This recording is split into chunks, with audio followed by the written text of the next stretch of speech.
시청자 여러분 안녕하세요. 경제 아나운서의 개념 있는 토크쇼 경계톡 시작합니다. 저는 진행의 이가은이고요. 오늘 저와 함께 이야기 나눠주실 오은비 앵커 모셔보겠습니다. 안녕하세요. 안녕하세요. 네, 오늘 미수다 저희 이제 오늘은 코인편 먼저 준비를 해서 코인편부터 진행을 좀 해보도록 하겠습니다. 이 주말 사이에 사실 굉장히 많은 이슈들이 있었습니다. 폭등과 폭락을 오가는 토요일, 일요일, 월요일까지 연휴를 좀 보내게 됐는데요. 일단 어떤 내용들이 있었는지 살펴보기 전에 지금 현재 시황은 어떤지 먼저 체크해 보도록 하겠습니다. 네, 일단 오전 10시 기준으로 차트를 살펴봤을 때 비트코인 같은 경우에는 86,000달러 선까지 회복한 것으로 보여지고 있고요. 이더리움은 21,200 2,125달러까지 상승세를 줬습니다. 일단 24시간 전과 비교했을 때는 14%, 15%가량 좀 빠지는 흐름을 보여주고 있지만 그래도 그동안의 낙폭에 비해서는 어느 정도 올라오는 추세 보여주고 있습니다. XRP도 2.37달러까지 상승폭 확대해 가고 있고요. 24시간 전과 비교했을 때는 2.51% 올랐습니다. 솔라나도 0.52%, 특히나 지금 카르다노 같은 경우에는 24시간 전과 비교했을 때 21%가량 상승하면서 전반적으로 지난주 우리가 이 시간에 말했던 거와는 음, 전혀 또 대비되는 좀 맞아요. 상승하는 모습을 어느 정도 연출을 하고 있습니다. 자, 그렇다면 계속해서 이런 폭등과 폭락이 왜 일어났는지 이슈부터 살펴보도록 하겠습니다. 일단 첫 번째로 폭등했던 이유부터 좀 볼 텐데요. 비트코인 관련해서 트럼프 대통령이 가상자산 비축에 코멘트를 좀 남겼기 때문입니다. 현지 시간 2일로 가상자산 전략적 비축을 추진하겠다라고 트럼프 대통령이 언급을 하게 됐고요. 비트코인 가격이 크게 반등세를 좀 보이게 되면서 이 발표한 직후에는 86,000달러 선도 훌쩍 넘어서는 모습을 좀 보였습니다. 트럼프 대통령이 언급했던 코인으로는 리플, 솔라나, 카르다노 이렇게 있고요. 발표한 직후에 각각 33%, 24%, 65% 넘게 급등세를 보였습니다. 그리고 이렇게 정확하게 코인 이름들을 언급한 건 또 이번이 처음이라서 굉장히 유의미하다라는 이야기들도 많이 있었고요. 트럼프 대통령이 트루스 소셜이라는 SNS에 글을 좀 올렸는데요. 미국의 가상자산 비축이 바이든 행정부의 수년간에 걸쳐 있던 부패한 공격 이후에 위기에 빠진 이 산업을 상승시킬 것이다라고 이야기를 좀 했습니다. 그리고 가상자산과 관련한 코멘트들도 좀 남겼는데 하나씩 좀 보겠습니다. 내가 디지털 자산에 관한 행정 명령을 통해서 실무 그룹의 가상자산 전략 비축을 추진하도록 지시를 했다. 그리고 그 안에는 리플, 솔라나, 카르다노가 포함될 거고 나는 미국을 전 세계 가상자산의 수도로 만들 것임을 분명히 한다. 우리는 미국을 다시 위대하게 만들고 있다라고 이야기를 했습니다. 트럼프 대통령이 뒤이어서 글을 하나 더 올렸었는데 비트코인이랑 이더리움 같이 다른 가치 있는 가상화폐들은 그 중심에 서 있을 것이다라고 이야기를 좀 했고요. 나는 또한 비트코인과 이더리움을 사랑한다라는 표현을 쓰기도 했습니다. 일단 가상 자산으로 이걸 전략적으로 비축한다라는 게 어떤 의미인지부터 좀 보면요. 미국 정부가 범죄자들로부터 이 압수한 비트코인을 매각하지 않고 계속 이걸 보유하고 있거나 혹은 정부 예산으로 신규적으로 구매하겠다라는 걸 의미를 하는데요. 신규 구매하겠다라는 이 후자의 방점을 찍게 된다면 지금보다 가격이 더 오를 수 있기 때문에 기대감이 높아질 수밖에 없는 겁니다. 그래서 가상화폐 업계에서는 비트코인 등 가상자산 비축에 따른 수익이 36조 달러에 달하는 미국의 국가 부채를 좀 줄이는데 도움이 될 거로 예상하고 있고요. 또 세계 경제가 가상화폐로 만약에 운영이 되게 된다면 미국의 경제적 우위도 보장할 수 있을 것이다라고 이야기했습니다. 다만 이런 코멘트는 또 가상화폐에 투자하는 분들의 코멘트이기 때문에 좀 더 긍정적으로 발표가 됐다라는 부분도 참고 부탁드립니다. 네, 그리고 여기에 덧붙여서 트럼프 대통령은 지난해 7월에 세계 최대 가상화폐 연례 행사인 비트코인 2024 컨퍼런스에 참석했을 때도 이 미국이 지구의 가상화폐 수도이자 세계의 비트코인 슈퍼파워가 되도록 노력을 하겠다라고 하면서요. 이 정부가 현재 보유하거나 미래에 획득하게 될 비트코인 100% 전량 보유하는 게 정책이 될 것이다라면서 이 미래 전망을 밝히기도 했습니다. 여기에 덧붙여서 트럼프 대통령은 당선 직후에 이 시장에서 미 정부의 가상화폐 비축에 대해서 기대감이 커지면서 비트코인 가격이 지난 1월 20일 사상 최고치였죠. 10만 8천 달러대까지 오른 바가 있었습니다. 네, 그리고 여기에 덧붙여서 제가 또 추가적으로 준비한 소식이 있습니다. 일단 백악관이 트럼프 행정부의 첫 암호화폐 정상회의 크립토 서밋이라고 하는데 이거를 오는 현지 시간 7일에 개최한다는 소식이 있었습니다. 이번 회의에는 암호화폐 업계 리더와 정책 이반자들을 한자리에 모으는 자리고요. 미국의 디지털 자산 접근 방식을 형성하는데 중요한 발걸음이 될 전망이라고 시장은 입을 모아서 말을 하고 있습니다. 트럼프 대통령이 전격 발표한 암호화폐 전략 비축에 대해서 구체적인 방안이 이곳에서 나올 것으로 보여지고 있습니다. 백악관 인공지능과 암호화폐 책임자인 데이비드 sak스는 지난 2월 28일 소셜미디어 플랫폼 X를 통해서 발표를 했는데 그는 암호화폐 업계의 저명한 창업자, CEO, 투자자들이 포함될 예정이고 모두를 만날 수 있기를 기대한다라고 말을 하기도 했습니다. 백악관도 공식 보도자료를 통해서 대통령 디지털 자산 실무그룹 멤버들이 회의에 참여한다라고 밝히기도 했습니다. 이번 회의는 실무그룹 사무국장 보 하인스가 총괄 관리를 할 예정입니다. 그리고 삭셀은 트럼프 대통령의 암호화폐 전략 비축 발표와 관련해서 추가 정보까지 공개를 했는데요. 그는 트럼프 대통령이 비트코인과 주요 암호화폐로 구성된 암호화폐 전략 준비금을 발표를 했고 또 이는 그의 첫 주 행정명령과 일치한다. 여기에 덧붙여서 트럼프 대통령은 미국을 세계 암호화폐 수도로 만들겠다는 약속을 지키고 있고 또 서밋에서 더 많은 내용이 발표될 것이라면서 긍정적인 코멘트를 남기기도 했습니다. 네, 폭스뉴스 기자 중에 한 분이 엘리너 테렛인데 이 기자의 말에 따르면 금요일 회의가 이전에 제안됐던 암호화폐 자문위원회를 대체하기 위해서 마련된 일련의 과정 속의 첫 번째 회의다라고 이야기를 좀 했고요. 대통령 디지털 자산 실무 그룹 그리고 업계와 정책 협력을 도모를 할 것으로 전망되고 있습니다. 금요일 회의에는 한 25명 정도 들어올 수 있는 초청자 명단이 확정이 됐다라고 밝혀진 상황이고요. 리플랩스 CEO죠. 브래드 갈링하우스 같은 경우에는 이번 주 주말에 워싱턴 DC를 향할 예정으로 알려져 있습니다. 그래서 아마 이 25명 초청자 명단 중에 포함이 되어 있지 않겠느냐라는 시각들이 좀 더 중론이고요. 초청 여부가 확인되진 않았지만 워싱턴 방문 시점과 아마 맞물려서 일정을 좀 만들어내지 않을까라는 부분에 있어서 주목을 받고 있습니다. 그럼 이어서 세 번째 기사도 확인해 볼 텐데요. 이번에는 전략적으로 비트코인을 비축하는 기업들이 더 늘어날 것이다라는 뉘앙스의 기사입니다. 미국 정부가 비트코인을 전략적 비축 자산으로 지금 이야기한 것처럼 만약에 축적을 할 경우에는 지금 상장한 기업들 역시 비트코인을 더 많이 비축할 가능성이 높아지고 있다라는 건데요. 상장 기업들 중에서 가장 많은 비트코인을 보유하고 있는 건 예전에 이제 마이크로 스트래티지라고 불렀던 스트래티지입니다. 근데 여기에서 상장 기업의 비트코인 투자 현황 자료를 공유를 하면서 전망을 좀 했는데요. 리버가 발표한 자료에 따르면 일단 2024년 들어서 비트코인을 보유한 상장 기업 수가 80% 정도 증가한 것으로 나타났습니다. 그럼 다시 말해서 기업들이 비트코인을 채택하고 있는 이 속도 자체도 굉장히 빠른 속도로 늘어나고 있다라고 보시면 될 것 같고요.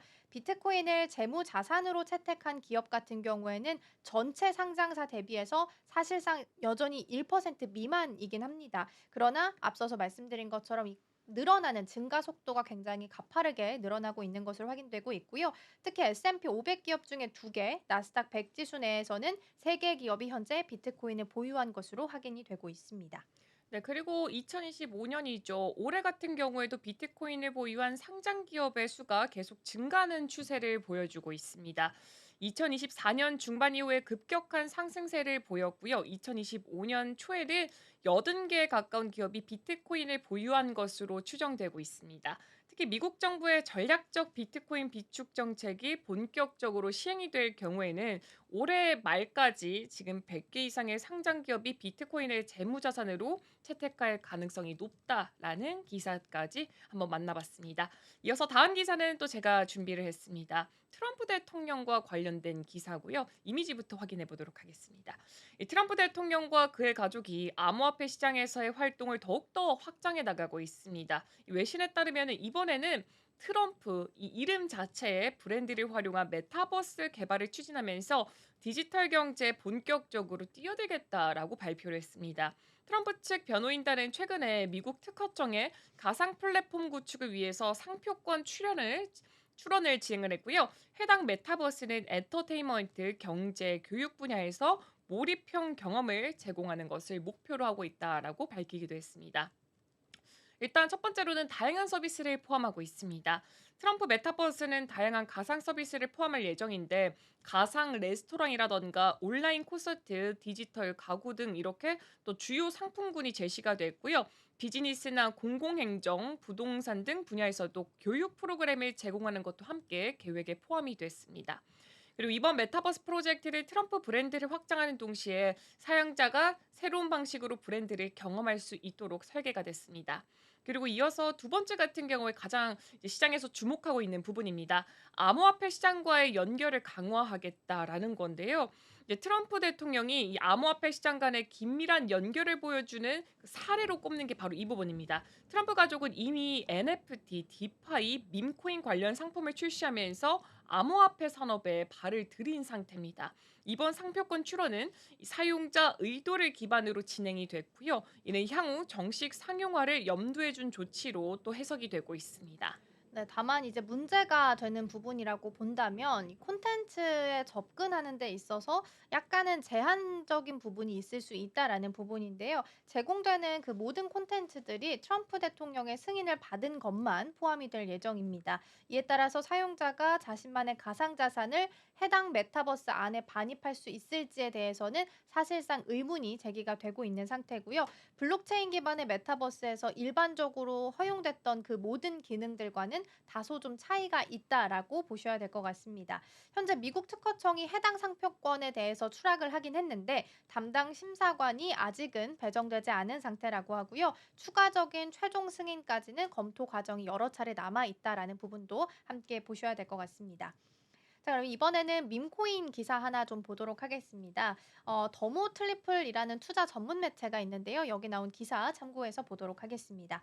밈코인 시장의 총 시가총액이 지금 한 총 500억 달러를 돌파하면서 사실상 이전에 있었던 코인 시장과 다르게 전례 없는 관심을 좀 받고 있다라고 하는데요. 도지코인의 시총이 340억 달러에 달하고 시바이누, 페페, 봉크 같은 여러 밈코인들도 10억 달러 이상의 가치를 현재 형성하고 있다라고 합니다. 그런데 이런 폭발적인 성장에도 불구하고 전문가들은 이 투자자들에게는 밈코인은 좀 신중하게 접근할 필요가 있다라고 경고를 하고 있는 건데요. 밈코인의 시가총액이 자산 가치를 기반으로 해서 이 가격이 형성된 게 아니라 사실상 단순한 투기나 유행에 의해서 형성된 거기 때문에 가치의 판단보다는 단순한 유행에 따라갈 가능성도 있다라는 부분에 대해서 경고를 한 겁니다. 대부분의 밈코인 같은 경우에는 수백억에서 수백조 개의 막대한 공급량을 가지고 있고요. 단 0.01달러의 가격만으로도 10억 달러 이상의 시총을 형성할 수 있다라고 합니다.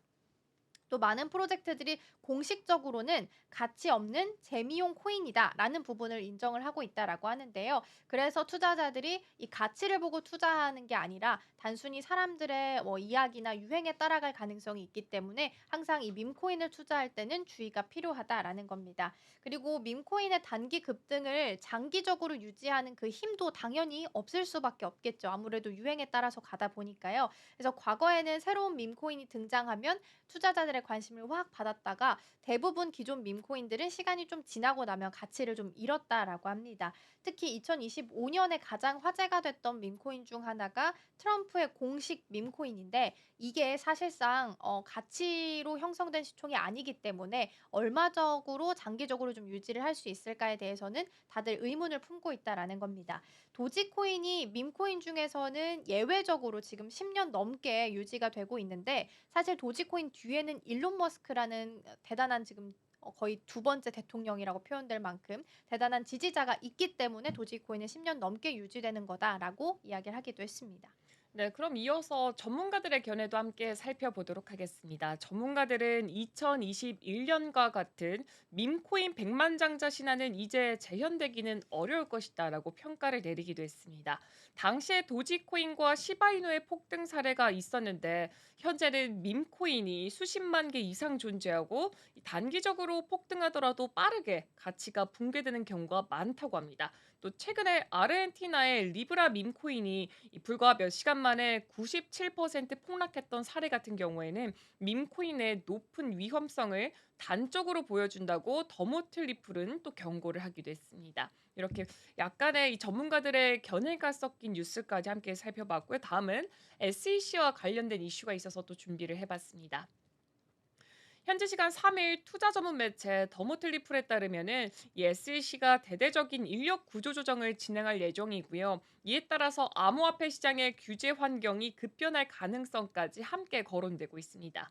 특히나 SEC 지역 사무소의 국장들이 대거 해임될 가능성이 제기가 되면서 규제 기관의 대응력이 약화될 수가 있다라는 분석까지 함께 나오고 있습니다.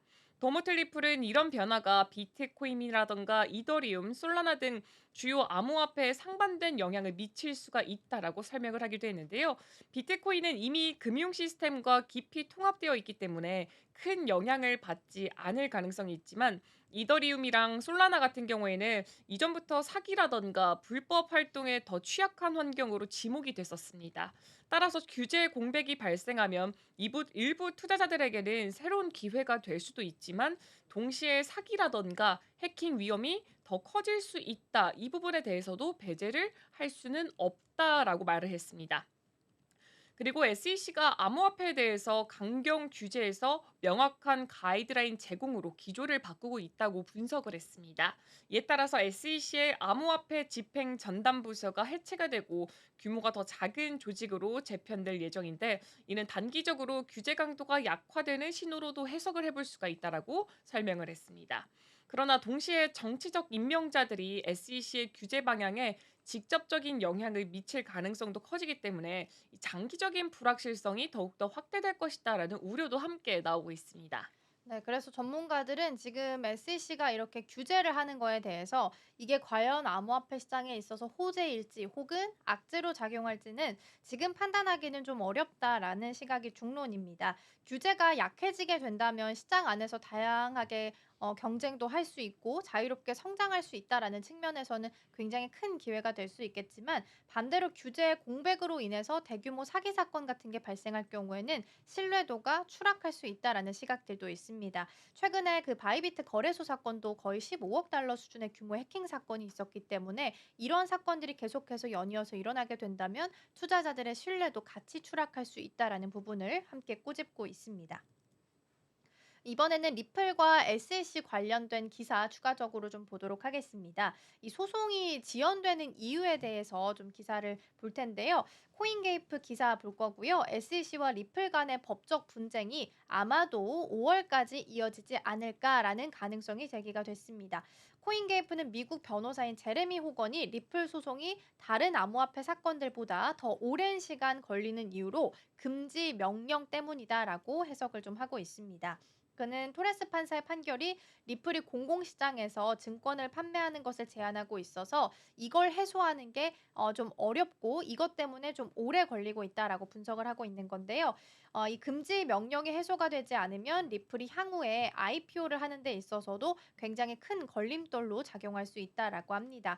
그래서 리플 측이 이 조항을 삭제해달라라고 법원에 요청을 한 건데 이를 해결하는 과정이 소송 지연의 주된 원인으로 지금 분석이 되고 있는 겁니다.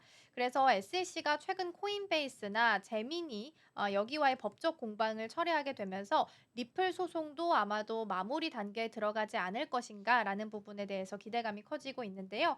하지만 리플 같은 경우에는 하위 테스트에 기반한 금지 명령이 핵심 쟁점이 되었기 때문에 법원의 판단이 좀 필요하다라는 부분에 있어서는 복잡성이 좀 크다라고 합니다. 그래서 코인게이프는 리플이 SEC랑 지금 비공개 회의를 가졌기 때문에 현재 소송이 시간이 걸린다 하더라도 거의 최종 임박 단계까지는 와 있지 않겠느냐라고 분석을 좀 하고 있고요. 변호사 또한 리플은 딱 한 번만의 기회를 갖고 있고 신중하게 신청서를 제출해야 한다라고 이야기를 했습니다. 다만 SEC의 동의가 필요하기 때문에 절차적으로 봤을 때는 굉장히 복잡할 수도 있다라는 부분도 함께 챙겨 보셔야 될 것 같습니다.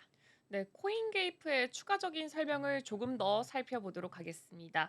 결국 4월 중에는 항소 취하 절차가 진행되고 5월경 소송이 최종 마무리될 가능성이 높다라고 덧붙이기도 했고요. 한편 도널드 트럼프 대통령이 XRP를 미국 전략적 암호화폐 준비금에 포함된다고 발표하면서 XRP 가격이 급등한 것도 긍정적인 요소로 작용할 수 있다라는 분석을 또 내놓기도 했습니다. 네, 이어서 다음 소식도 제가 준비를 했습니다. 네, 현지 시간 3일 암호화폐 전문 매체 데일리 호들에 따르면은 매크로 투자 전문가이자 리얼비전 CEO인 라울 팔이 암호화폐 강세장이 2026년까지 연장될 가능성이 있다라고 말했다고 보도를 했습니다. 데일리오들은 파리, 이 바나나 존이라는 개념을 언급을 했고요. 디지털 자산 가격이 폭발적으로 상승하는 시기가 다시 찾아올 것이라고 분석했다고 보도를 했는데요. 이 3월 말부터 가격이 다시 가속화될 것이고 4월에서 6월 동안 두 번째 바나나 존이 본격화될 것이라면서 이 시기를 새로운 상승 국면으로 정의를 하기도 했습니다. 데일리오들에 따르면 팔은 현재 조정장이 2017년과 매우 유사한 흐름을 보이고 있다고 분석했고 또 당시에도 강한 상승 이후에 조정을 거쳤고 이후에 다시 가속화된 상승이 나타났다고 설명을 했습니다. 여기에 더불어서 3월부터 가격이 다시 급등할 것이고 이후 또 한 차례 조정이 올 것이다. 또 많은 사람들이 끝났다라고 말을 하겠지만 이는 마지막 상승을 위한 과정일 뿐이다라고 말을 하기도 했습니다. 데일리호들은 파리 글로벌 경제 사이클이 예상보다 길어지고 있고 이는 암호화폐 강세장을 연장하는 요인이 될 수 있다고 전망했다고 말을 했고요. 또 경기 순환 주기가 길어지고 있는데 현재 확장 국면에 진입했고 또 이는 암호화폐 시장도 더 오랜 기간 상승할 수 있음을 의미한다라고 긍정적인 분석을 내놓기도 했습니다. 네. 팔은 지금 현재 경제의 구조로 봤을 때는 강세장이 2026년까지 지속될 가능성이 있다라고 이야기했고요. 이로 인해서 암호화폐 가격이 더 높은 수준까지 도달할 수 있다라고 평가를 내리기도 했습니다. 다만 이제 이게 확정적인 예측은 아니지만 현재로서는 가능성이 높아 보인다라고 신중한 입장을 내보였고요. 현재 이제 조정 국면을 좀 지나서 본격적인 상승에 진입할 시기가 있기 때문에 투자자들도 이 시기를 놓치지 말아야 한다라는 코멘트를 주기도 했습니다. 그리고 시바이누까지 좀 살펴보면 좋을 것 같은데요. 시바이누 같은 경우에는 지금 유투데이 분석 결과의 기사를 좀 보겠습니다.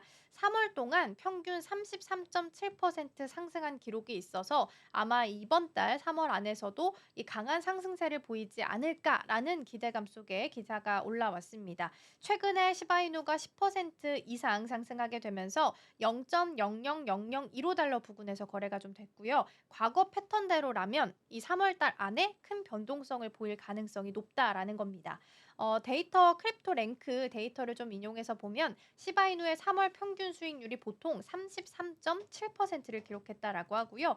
2024년 4월에는 무려 145% 폭등한 바 있고 올해도 145%까지는 아닌다 하더라도 그래도 큰 변동세를 좀 보이지 않을까라고 예측을 좀 하고 있습니다. 그리고 중앙값 수익률이 0. 마이너스 0.45%라서 모든 3월이 강세를 보인 건 아니기 때문에 이 변동성도 유의를 좀 해야 된다라는 코멘트를 좀 줬고요. 지금 데이터를 보면 2023년과 2022년 3월에는 각각 마이너스 9.6% 그리고 플러스 0.4% 정도 그치면서 그 크게 상승세를 좀 보이진 않았다라고 합니다. 그리고 시바이누는 앞서서 그 밈코인 중에 가장 역사가 긴 게 도지코인, 유일하게 살아남은 코인이다라고 말씀드렸었는데 시바이누는 사실상 아직 역사가 그렇게 긴 코인은 아니라서 암호화폐 시장의 변동성이 클 수 있다라는 부분도 함께 염두에 두시면 좋겠습니다. 유투데이는 시바이누의 3월 상승에 대한 가능성이 존재하긴 하지만 시장 변동성이 크기 때문에 신중한 접근이 필요하다라고 강조했고요. 반대로 기대에 못 미친 경우도 많이 있기 때문에 확실한 예측은 어렵다라고 정리하면 될 것 같습니다. 전반적으로 코인 시장은 이 주말 연휴를 거치게 되면서 한 번은 폭등을 했다가 또 하루는 폭락을 하면서 좀 내려왔고요. 지금 시각 기준으로는 지금 8만 5천 달러 선에서 거래되고 있습니다. 7일 기준으로 6% 그리고 24시간 기준으로 7% 넘는 하락세 기록하고 있는데요. 이번 주 금요일에 전략자산 관련해서 서밋이 예정되어 있기 때문에 그때 이후로는 좀 움직임이 달라질 수 있을지 기대해 보셔도 좋겠고요. 관련된 내용은 저희가 다음 주에 정리해서 돌아오도록 하겠습니다. 오늘도 시청해 주신 여러분 고맙습니다.